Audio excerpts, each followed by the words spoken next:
twongeye kubasuhuza bwoko bw'Imana hano kuri iyi channel yacu yitwa ubuzima mu Mwami. Haleluya. Tubahaye ikaze mwese inshuti zacu ziri muri iki gihugu cy'u Rwanda cyangwa se mu yandi mahanga atandukanye, abari Burayi turabashuhuje mwese, kandi uyu mwanya tubahaye ikaze nkuko musanzwe mubimenyereye. Uyu mwanya rero twabatumiriye umutumirwa hano ndi kubona, sinzi uburyo nanjye nabivuga birandenze, ariko reka ncishe make mu Kinyarwanda niko bavuga, reka ncishe make kugira ngo tumwakire tutabatindira. Mbere ya byose rero mukozi w'Imana, mbere yuko wibwira abantu bagukurikiye, reka mbanze nsenge.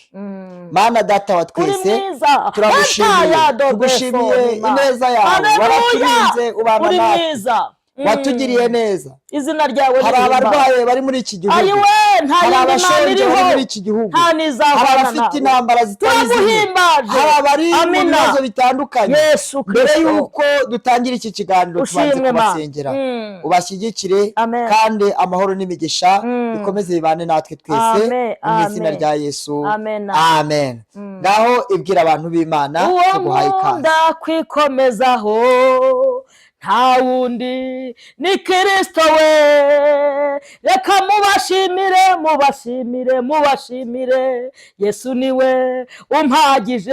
Haleluya haleluya, uwo nkunda kwikomezaho nta wundi ni Kristo we, reka mubashimire mubashimire mubashimire bantu ba ubuzima mu Mana. Kangoze no mende fo, reka mubashimire Yesu niwe umpagije, ndumva nagasubiramo. Uwo nkunda kwikomezaho abantu banyanze nta wundi ni Kristo, uwo nikomezaho bya etopefo nima, nta wundi ni Kristo, niwe nje kubabwira. Reka mubashimire mubashimire, Yesu niwe umpagije. Imana ihimbazwe. Ubuzima mu Mana muhabwe umugisha pe, ubuzima mu Mana, ubuzima mu Mana turabasuhuje. Ayiwe narindi kubabwira ngo ubuzima mu Mwami, urakoze. Narindi kubabwira ngo uwo nkunda kwikomezaho nta wundi. Niba kubaza ni kuki wuzuye amahoro, nawe uzababwira uti ni Yesu wangiriye neza n'Imana. Ariko ndumva Imana muri iki cyumba, kandi niba kubaza bati ni kuki uhorana indirimbo, nawe uzababwira uti ni Yesu wangiriye neza. Imana ihimbazwe. Nanone ndanezerewe kuba hano mu buzima. Iyi channel yitwa ubuzima mu Mwami. Nta handi buri, ni mu Mwami nyine, ariko Mana mwitwa neza ubuzima mu Mwami. Iri zina rirasengeye, ariko nje ntumwe nzanye misiyo. Imana ihimbazwe cyane. Abantu rero bambonye bwa mbere nitwa Uwimana Claudine, bakunze kwita mama bimenyetso. Hanyuma ndi umubyeyi Yesu yagiriye neza, ampa kubyara nyuma y'imyaka 12. Ahimbazwe nini mona sitawe zonima. Imana ishimwe, Imana ishimwe. Iyo mvuga ibi ntago mbonaho mpera. Nyuma y'imyaka 12 ubu ndi mama w'abahungu 5 n'abakobwa, abahungu 2 n'abakobwa 3. Bijya bibaho ma. Haleluya. Yo Imana ihimbazwe cyane. Hanyuma abantu mwese mudukurikira, ndagira ngo nkubwire ngo wowe uri muri icyo gikombe, ndakumva hafi yanjye ripazo ne manda siriwi, ndakumva, ariko bijya bikunda pe. We mu buzima mu Mwami, wowe mu Mwami. Imana ihimbazwe cyane. Nukuri ubuzima mu Mwami naho buri, naho bikunda, naho byemera. Imana ishimwe cyane. Rero nitwa Imana Claudine, ndi umubyeyi, ntago ndi umusazi, sinanarwana nubwo mumbona n'inkoni, ahubwo nje mu murimo. Nahoze nibaza impamvu ufite inkoni. Aneshando nje mu murimo w'Imana. Hanyuma mukorera Imana nk'abantu bazapfa ejo. Numva ko kantu kizemo, mutitaye ku by'isi bitagira nyirabyo. Ubu rero nje gukorera Imana nk'uzapfa ejo. Nukuri nzanye inkoni ariko sindwana, ntago ndi umusazi, ndi muzima. Umubyeyi Yesu yagiriye ubuntu, ndi muzima. Mvuka mu bana 24. data yabyaye yitwa Seyanze Rudoviko, mama akitwa Nsaguye Christina. Hanyuma abo nibo bana mvukamo, bavuka ku bagore 4, mama akaba ari wa mugore wa 4. Ndashimira Yesu wampamagaye akampa agakiza ke ku buntu. Ayiwe iyo kaba kagurwa mana simba narakabonye. Niyo mpamvu rero iyo ngiye gukora Imana nkora nk'utazagaruka, nkora nk'uzapfejo. Imana yongera ishimwe. Haneto pefo wowe unyumvise utwandikira muri comment uvuga gusa ngo Imana ishimwe. Tumenye ngo hari abantu badukurikirana. Imana ihimbaza. Haleluya. Naho yankuye, naho yansanze. Umva ukuntu Petero yavuze, iravuze ngo menye neza yuko Imana itarobanura abantu ku butoni. Imana ishimwe. Ayela biniwe ahubwo mu mahanga yose uyubaha ndafashijwe agakora ibyo gukiranuka. Imana iramwemera. Akandi nako ahantu wadukuye ni wowe inyamaswa mu butayu budatuwe hari hegereye urupfu uzi kurinda mana we. Oya reka turekeraho mvuge icyanzanye. Urumva mu bana 24 Yesu naho yagiyeyo. Ndi umwana wa 18 mu nda ya data, hanyuma nka umwana wa 3 mu nda ya mama. Ntago byumva abakobwa turi aba 18 tuvuka ku bagore 4. Hanyuma nsanga nyine mu muryango uraho ngaho utazi Imana, ariko Yesu agira urki andobamo harya ngo ifi yawe. Yes, haleluya. Andobamo Imana ishimwe. Ubu ndi ifi y'Imana. Haleluya. Ndafashijwe ndi ifi y'Imana. Iyo rangobye ariko mubaye mute. Imana ihimbazwe cyane. Aranzana ampagakiza ke ku buntu n'akagasura niwe. Noya ni Yesu.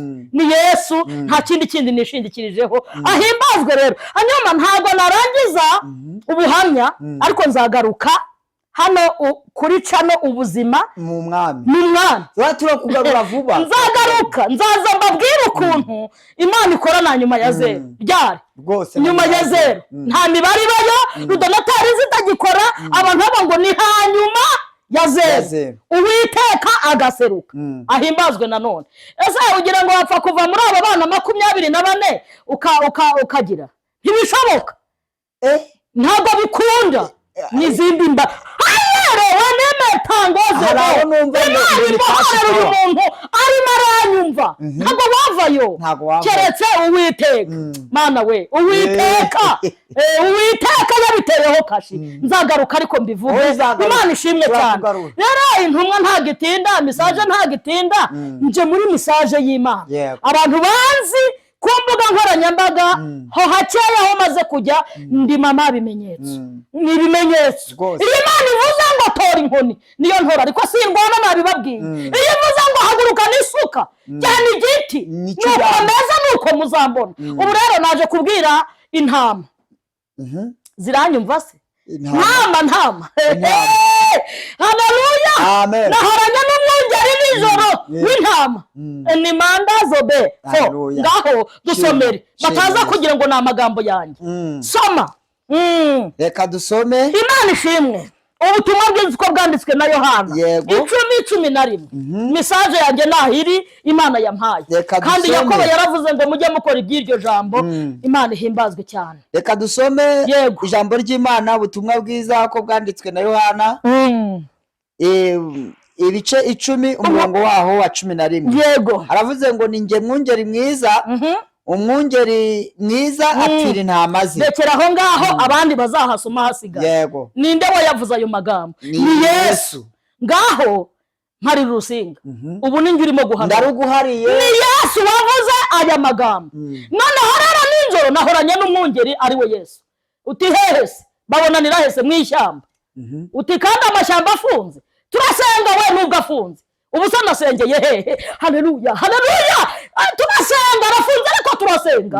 Hari ahantu henshi duhurira n'Imana. None se ubu ndimo ndatakaza cyangwa ndimo ndinjiza? Umwungeri rero twabonanye. Imana ishimwe. Ariyo mpamvu umwungeri aragira intama afite inkoni kugira ngo ahangane n'ikintu cyose cyaza kurya intama cyangwa kuyibangamira. Yambwiye ngo ugende ubwire abantu iri jambo rivuze ngo nijye mwungeri mwiza. Ntabwo ari jye, ni Yesu. umwungeri mwiza apfira intama ze. Noneho abantu, kandi ubwo ntago mbwira deperi, simbwira abaporo, simbwira muri Zayoni, no ntama, ubu ndimo ndabwira intama. Haleluya, ndimo ndabwira intama, ntago naje kubwira amadini, ntago naje kubwira amatorero. Ntama umva uko umwungeri avuze. Hela befo, ndumva hari umuntu unyumvise. Imana yanjye ihimbazwe, hari umuntu unyumvise. Ntama we, ariko iyi ntama iranyumva. Rero bone manda utwandikiye nabwo ngo karame. Ntama y'Imana, wowe ntama wakijijwe, umva uko umwungeri avuze, ari we Yesu. Aravuze ngo ni wa mwungeri mwiza.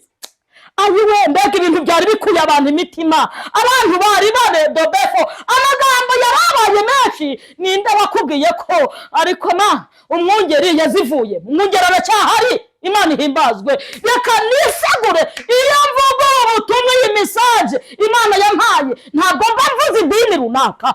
Nepa ndezonema, ndakumva ndabivuga byose, ntabwo mba mvuze umwungeri runaka, ntabwo ari apotere, oya si evangeliste ntuza, ntabwo ari mushumba ntuza, oya ndavuga uyu mwungeri witwa Yesu Kristo. Yambwiye ngo ntangarize intama aho ziri, zaba i Burayi, zaba i Buganda, zaba muri Amerika, zaba muri Canada. Iyi ntama yubaha Imana, yahindutse intama kubw'amaraso ya Yesu. Umwungeri yambwiye ngo haleluya, niwe mwungeri mwiza, kandi umwungeri mwiza apfira intama ze. Ntabwo naje gusobanura Bibiliya hano, hejuru yabanje kuvuga ukuntu ari marembo ry'intama. Haravuga umuntu niyinjira muri jye azasohoka kandi azabona urwuri. Akomeza avuga ngo iyo haje undi atari umwungeri, intama ntizimwumva. Rero ntama irijwi mwumva ni iryo mwungeri. Imana ihimbazwe. Ugitera kamera wari wakiriye Imana mu muntu. Niwe mwungeri mwiza, uwo ni Yesu. Haleluya. Ntabwo akurinda, reka mvuga aka kantu, oya ntabwo akurinda ngo uzagire icyo umuha. Igihe bakurageye utarapfa, ntabwo abana nawe ngo uzagire ikintu umuha. Ninde wagize icyo amuha ngo mumenye uyu mwungeri? Haleluya. Akorera ubuntu, ni umunyabushake. Ahimbazwe. Uyu mwungeri icyo mukundira, arakuragira, bakakuraga, bakaguhiga, bakakurwanya. Uyu mwungeri ukarwara, ukajya mu bitaro, mukajyana. Haleluya. Uyu mwungeri ugakora gisida, ukagira ngo birarangiye. Uyu mwungeri ugacuruza, ugahomba. Harabiniminifo rapata zone manda.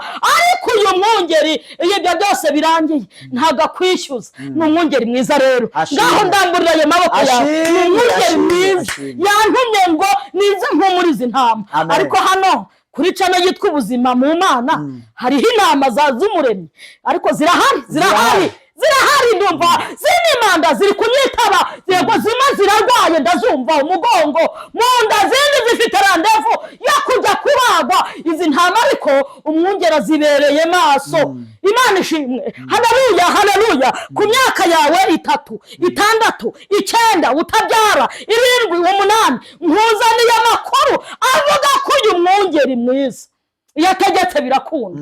Imana ishimwe. Ni umugabo wo kubihamya. Ayiwe, rebanda zone manda, waba uratwita zikavamo. Repaya sinima, reka ngutangariza ko urwo rugo uretse ko umwungeri yabaye maso. Ayiwe, ndafashijwe.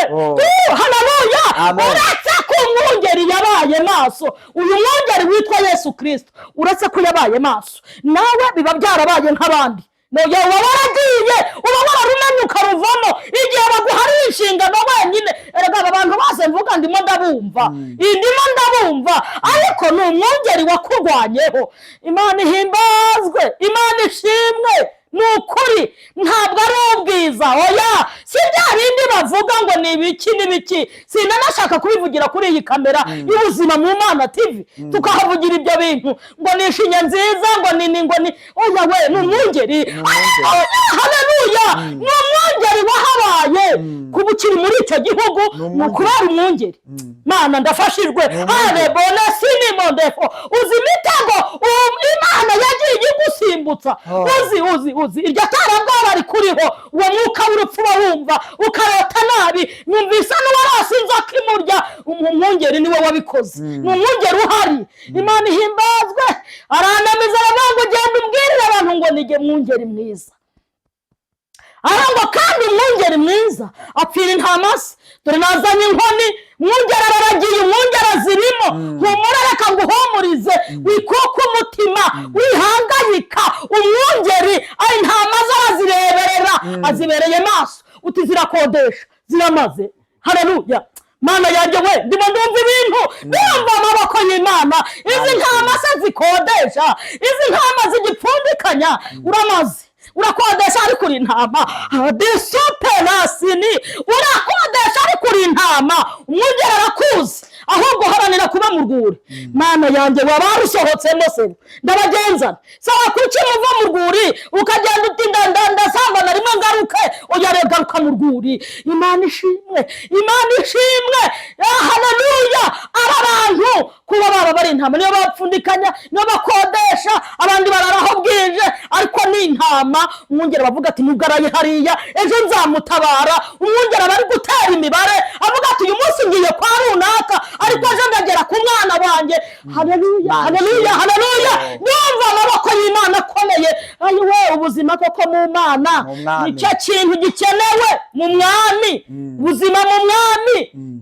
Yo, disi nukicano. Mana yanjye ihawe umugisha. Ubuzima mu mwami. Ariko yewe kuki batavuza si ubuzima muri kabari? Ese kuki batavuza ubuzima muri buwate? Ubuzima mu mwami nyine. Haleluya. Ubwo nta handi.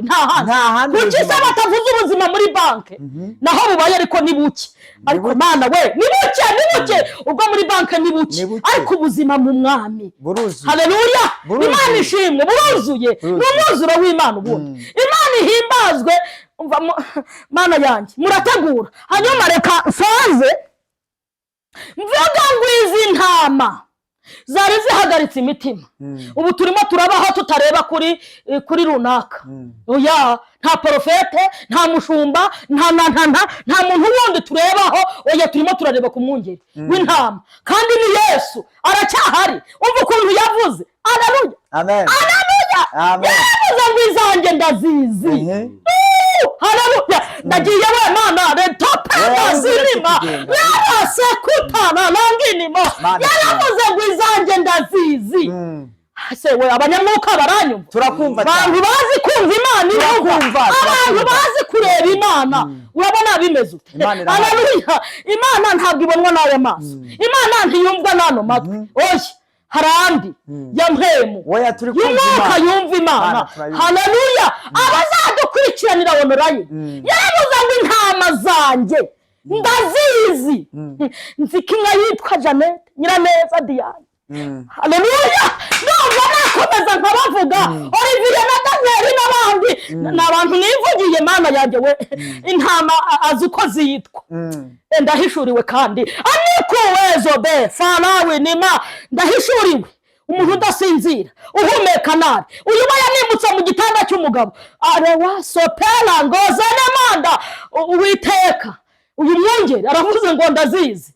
Nzi amazina yazo, nzi uko zirya, nzi aho zirara, nzi ukuntu zimeze, nzi uko zigeragezwa, nzi igitutsi repaya zo nema, nzi icyangiro kikuriho. Haleluya. Ndazizi. Iyo nzihamagaye nazo ziramenya zikanyitaba. Turaziranye n'intama. Imana ishimwe. Yewe ntama y'Imana. Umwungeri ashyizeho itangazo, abishyizeho umucyo, nanjye nshyizeho umucyo nk'umuhanuzi w'Imana. Umwungeri arakuzi.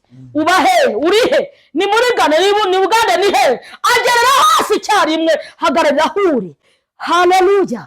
Umwungeri w'intama zirimo. Imana ishimwe, Imana ishimwe. Ndabona b'Imana yimura. Haleluya. Ayo ntera wicaraho umwungeri w'intama arakureba. Rabirabi abanyamadeni abapfundikanya umwungeri arababona. Mwebwe mugume mu rwuri bisobanuye gukiranuka. Imana ishimwe cyane. Bisobanuye gukiranuka, wowe komeza ukiranuke. Uraba uri mu rwuri. Umwungeri rero ni Kristo. Utaza kugira ngo ni jyewe wa wundi wazipfiriye akazimenera amaraso. Hanyuma muhabwe umugisha. Imana iguhe umugisha. Ndakatitse. Imana iguhe umugisha. Naha nyine. Turagushimiye. Amena.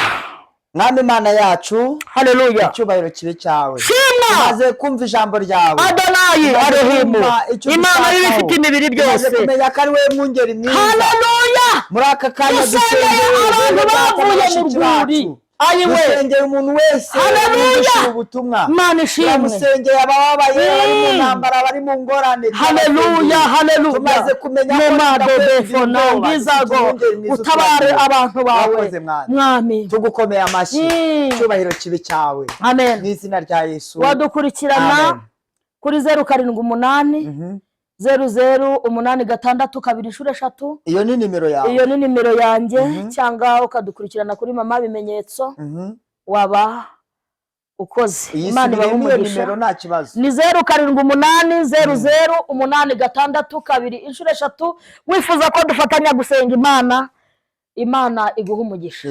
Yego.